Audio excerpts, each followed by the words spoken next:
Hello everyone, आप सभी का रूपाली स्टडी हब चैनल में स्वागत है। हम लोग डेली शाम 5 बजे current affairs and static GK के क्वेश्चंस करते हैं। ओके, और इस क्लास में हम लोग वो सारे क्वेश्चंस करते हैं जो एग्ज़ाम में आ सके और आपके एग्ज़ाम में ये क्लास काफ़ी हेल्प कर सके। ओके, तो चलिए आज का क्लास स्टार्ट करते हैं। Okay, let's start. Question number first, 7 सितंबर 2021 को लॉन्च किया गया विद्यांजलि पोर्टल का संबंध किससे है? विद्यांजलि पोर्टल का संबंध किससे है? ऑप्शन बी शिक्षा से है। और शिक्षा पर्व के सम्मेलन का उद्घाटन करते हुए विद्यांजलि पोर्टल को लॉन्च की गई। ओके, और विद्यांजलि पोर्टल स्कूल विकास के लिए लॉन्च की गई। ओके, तो आप लोगों को समझ में आ गया हो कि विद्यांजलि पोर्टल का संबंध किससे है, तो शिक्षा से है। अगर आप लोगों से पूछ लिया जाए सार्थक पहल का संबंध किससे है, तो ये भी शिक्षा से है। और सुपेक पोर्टल का संबंध किससे है, तो ये सर्वोच्च न्यायालय से है। और ई शांता पोर्टल समुद्री उत्पाद को बेचने के लिए है। ओके, और समृद्धि पोर्टल का संबंध स्टार्टअप से है। और मधुक्रांति मधुमक्खी उत्पाद के लिए है। ओके, तो ये सारा मेन पॉइंट है, आप इसे याद रखिएगा। Okay, next. 7 सितंबर 2021 को किस केंद्र शासित प्रदेश ने बिजनेस ब्लास्टर्स कार्यक्रम लॉन्च किया है? बिजनेस ब्लास्टर्स कार्यक्रम किस राज्य या फिर केंद्र शासित प्रदेश ने लॉन्च किया है? ऑप्शन डी, दिल्ली सरकार ने लॉन्च किया है। ओके, ये बिजनेस ब्लास्टर्स कार्यक्रम का उद्देश्य है कि बच्चे अपने पढ़ाई के साथ बिजनेस करने के ज़मीनी अनुभव को हासिल कर सके। ओके, इसलिए दिल्ली सरकार के द्वारा स्कूल में पढ़ने वाले 11th-12th के छात्रों को बिजनेस शुरू करने के लिए 2000 दिए जाएंगे। ओके, तो आप लोग को इससे क्या समझ में आया? बिजनेस ब्लास्टर्स कार्यक्रम किस लिए लॉन्च किया है? तो बच्चों अपने पढ़ाई के साथ क्या कर सके, बिजनेस के बारे में भी कुछ ज्ञान ले सके, कुछ जानकारी ले सके। और ये दिल्ली सरकार ने 11th-12th के बच्चों को बिजनेस शुरू करने के लिए 2000 रुपये भी देंगे। ओके, तो हमारा क्या हो जाएगा? ऑप्शन डी राइट आंसर हो जाएगा। Okay, next. किस राज्य सरकार ने 17 सितंबर को सामाजिक न्याय दिवस के रूप में मनाने का निर्णय लिया है? सामाजिक न्याय दिवस 17 सितंबर को मनाने का किस राज्य सरकार ने निर्णय लिया है? तो ऑप्शन बी तमिलनाडु। तमिलनाडु क्या करेंगे? 17 सितंबर को सामाजिक न्याय दिवस मनाएंगे। Okay, next. G20 में भारत के मुख्य वार्ताकार शेरपा किसे नियुक्त किया गया? G20 में भारत के मुख्य वार्ताकार शेरपा किसे नियुक्त किया गया?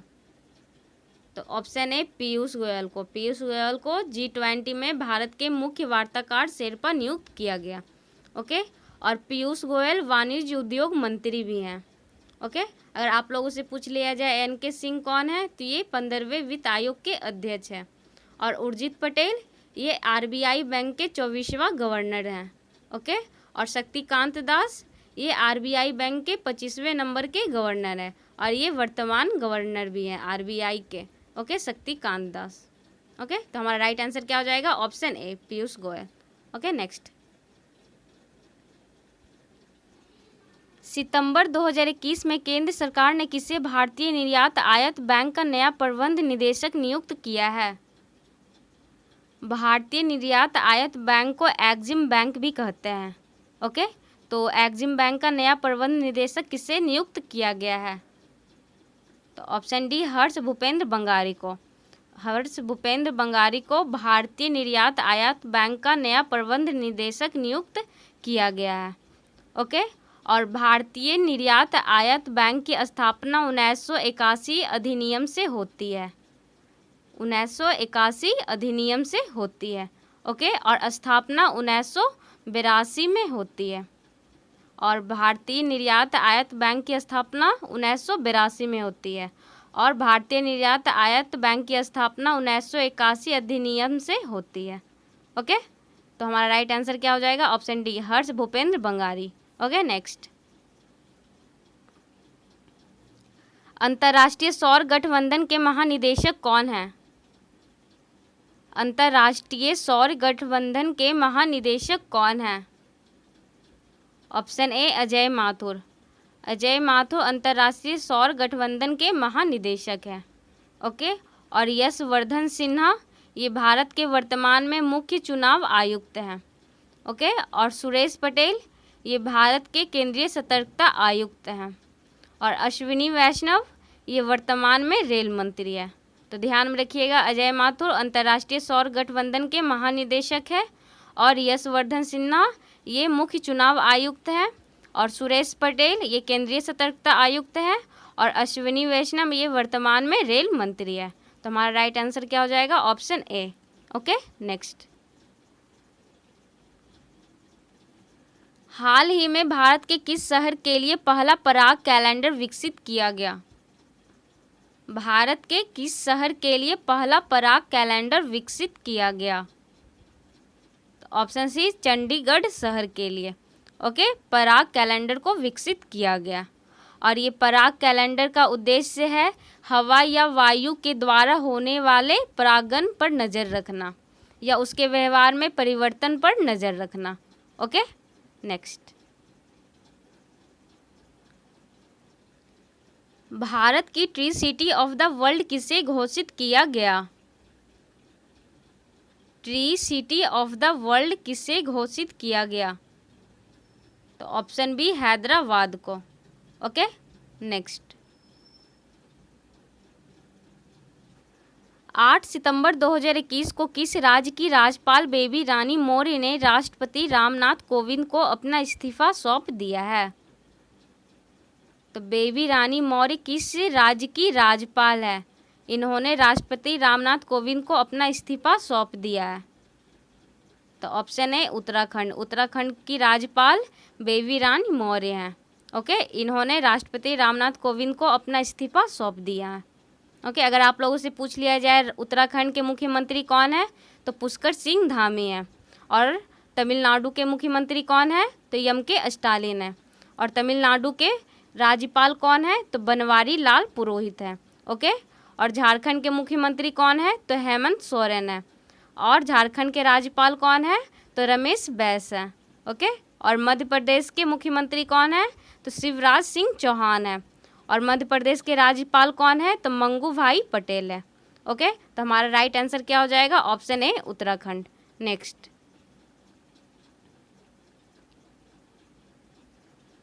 पॉलिनेशन पार्क कहाँ स्थित है? पॉलिनेशन पार्क कहाँ स्थित है? Option B Uttarakhand. उत्तराखंड में पॉलिनेशन पार्क स्थित है। ओके। और लाइकेन पार्क भी उत्तराखंड में स्थित है। कवक पार्क भी उत्तराखंड में स्थित है। हिम तेंदुआ संरक्षण केंद्र भी उत्तराखंड में स्थित है। पॉलिनेशन पार्क भी उत्तराखंड में स्थित है। ओके। और फॉरेस्ट हीलिंग सेंटर भी उत्तराखंड में स्थित है। और हर्बल गार्डन भी, ये भी क्या है? उत्तराखंड में स्थित है। तो ये जितने भी पॉइंट्स हैं ये सारे उत्तराखंड में स्थित है। ओके। नेक्स्ट,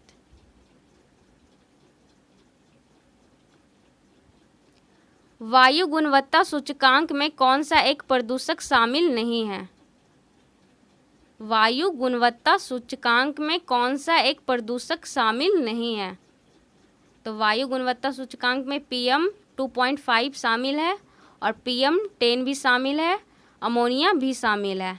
ये क्लोरोफ्लोरोकार्बन शामिल नहीं है। तो यहाँ पे पूछ रहा था वायु गुणवत्ता सूचकांक में कौन सा एक प्रदूषक शामिल नहीं है, तो ये क्लोरोफ्लोरोकार्बन शामिल नहीं है। तो हमारा राइट आंसर क्या हो जाएगा? ऑप्शन डी हो जाएगा। ओके। ये तीनों शामिल है लेकिन ये शामिल नहीं है। ओके। नेक्स्ट, हाल ही में राष्ट्रपति रामनाथ कोविंद ने किसे प्रेसिडेंट कलर अवार्ड या ध्वज प्रदान किया है? तो ऑप्शन सी INS हंस। INS हंस को राष्ट्रपति रामनाथ कोविंद ने प्रेसिडेंट कलर अवार्ड या ध्वज प्रदान किया है। ओके। तो INS हंस राइट आंसर हो जाएगा, option C. Okay. Next,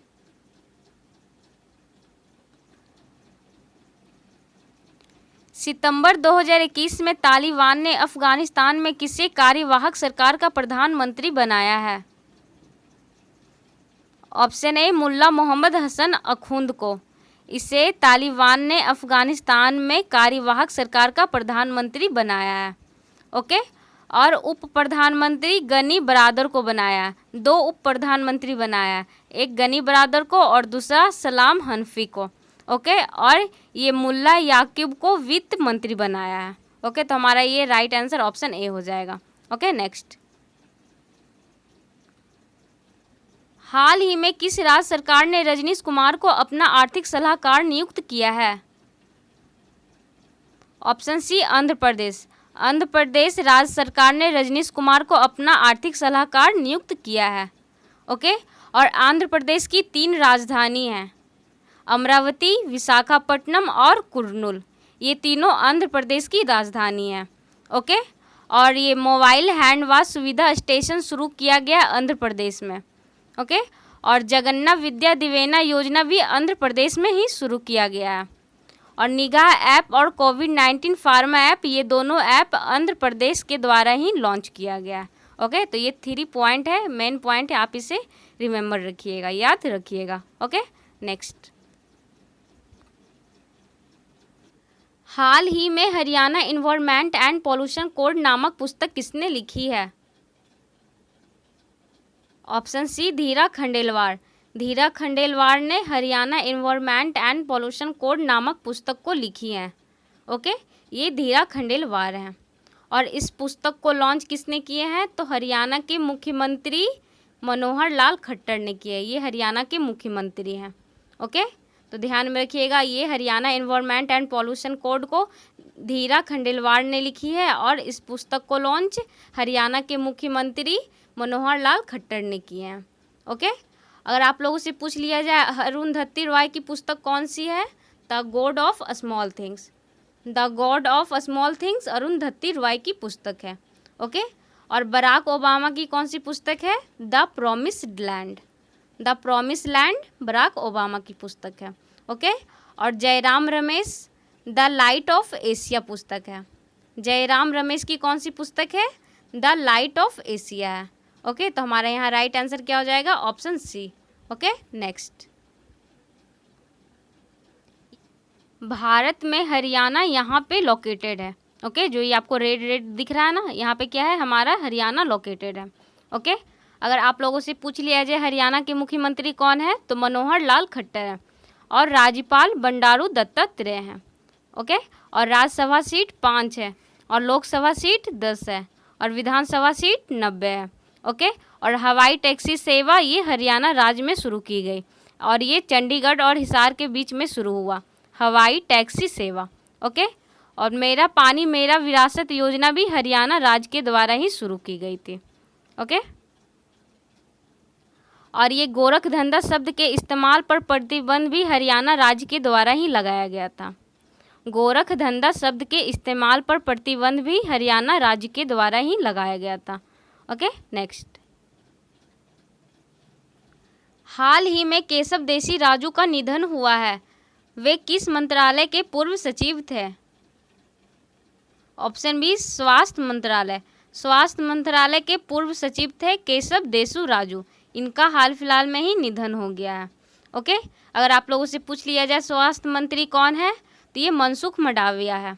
okay, और रक्षा मंत्री कौन है? तो ये राजनाथ सिंह है। ओके, और कृषि मंत्री कौन है? तो नरेंद्र सिंह तोमर है। और गृह मंत्री कौन है? तो अमित शाह है। ओके, तो हमारा यहाँ राइट आंसर क्या हो जाएगा? ऑप्शन बी हो जाएगा। Okay, next. हुमायूं का मकबरा किस शैली में निर्मित है? ऑप्शन बी चार बाग शैली में। चार बाग शैली में हुमायूं का मकबरा निर्मित है। ओके, और हुमायूं का मकबरा दिल्ली में है और हुमायूं के मकबरा को पूर्व का ताजमहल कहा जाता है। तो ध्यान में रखिएगा कि हुमायूं का मकबरा चार बाग शैली में निर्मित है और हुमायूं का मकबरा दिल्ली में स्थित है और हुमायूं के मकबरा को पूर्व का ताजमहल कहा जाता है। ओके, और पंचायत शैली में खजुराहो का मंदिर निर्मित है। पंचायत शैली में खजुराहो का मंदिर निर्मित है और खजुराहो का मंदिर मध्य प्रदेश में स्थित है। ओके, तो हमारा राइट आंसर क्या हो जाएगा? ऑप्शन बी हो जाएगा। Okay, next. अल्लाई दरवाज़ा का निर्माण किसने करवाया था? Option C Alauddin Khilji. अलाउद्दीन खिलजी ने अल्लाई दरवाज़ा का निर्माण करवाया था। ओके, और अलाई दरवाज़ा दिल्ली में स्थित है। ओके, और कुतुबुद्दीन ऐबक के द्वारा कुतुब मीनार का निर्माण शुरू हुआ था और इसको समाप्त इल्तुतमिश ने करवाया। Okay, next, why I am Hindu पुस्तक के लेखक कौन है? Option A Shashi Tharoor. शशि थरूर ने वाई आई एम हिंदू पुस्तक लिखे थे। ओके, और ये शशि थरूर है। ओके, अगर आप लोगों से पूछ लिया जाए एडम स्मिथ के द्वारा कौन सी पुस्तक लिखी गई थी? द वेल्थ ऑफ नेशन पुस्तक। ओके, और झुम्पा लाहिड़ी की कौन सी पुस्तक है? द लो लैंड है। और अरुंधति रॉय की पुस्तक the god of small things है। तो ध्यान रखिएगा कि शशि थरूर कौन सी पुस्तक लिखे थे? तो वाई आई एम हिंदू। और एडम स्मिथ की कौन सी पुस्तक है? द वेल्थ ऑफ नेशंस है। और झुम्पा लाहिड़ी का द लो लैंड है। और अरुंधति रॉय का the god of small things है। Okay, next, the test of my life पुस्तक के लेखक कौन है? The test of my life पुस्तक के लेखक कौन है? Option A Yuvraj Singh. युवराज सिंह के द्वारा ही द टेस्ट ऑफ माई पुस्तक लिखी गई थी। ओके, और सचिन तेंदुलकर की पुस्तक प्लेइंग इट माई वे है। और सुरेश रैना की पुस्तक बिलीव है। और सोनू सूद की पुस्तक आई एम नॉट मसीहा है। तो ओके, तो हमारा यहाँ राइट आंसर ऑप्शन ए हो जाएगा। ओके, नेक्स्ट, आज की क्लास यहीं पे समाप्त होती है। आप लोगों को आज की क्लास कैसी लगी कमेंट बॉक्स में ज़रूर बताइएगा। अगर क्लास अच्छी लगी हो तो लाइक एंड सब्सक्राइब ज़रूर कीजिएगा और अपने दोस्तों के साथ भी शेयर ज़रूर कीजिएगा। Okay, thank you everyone.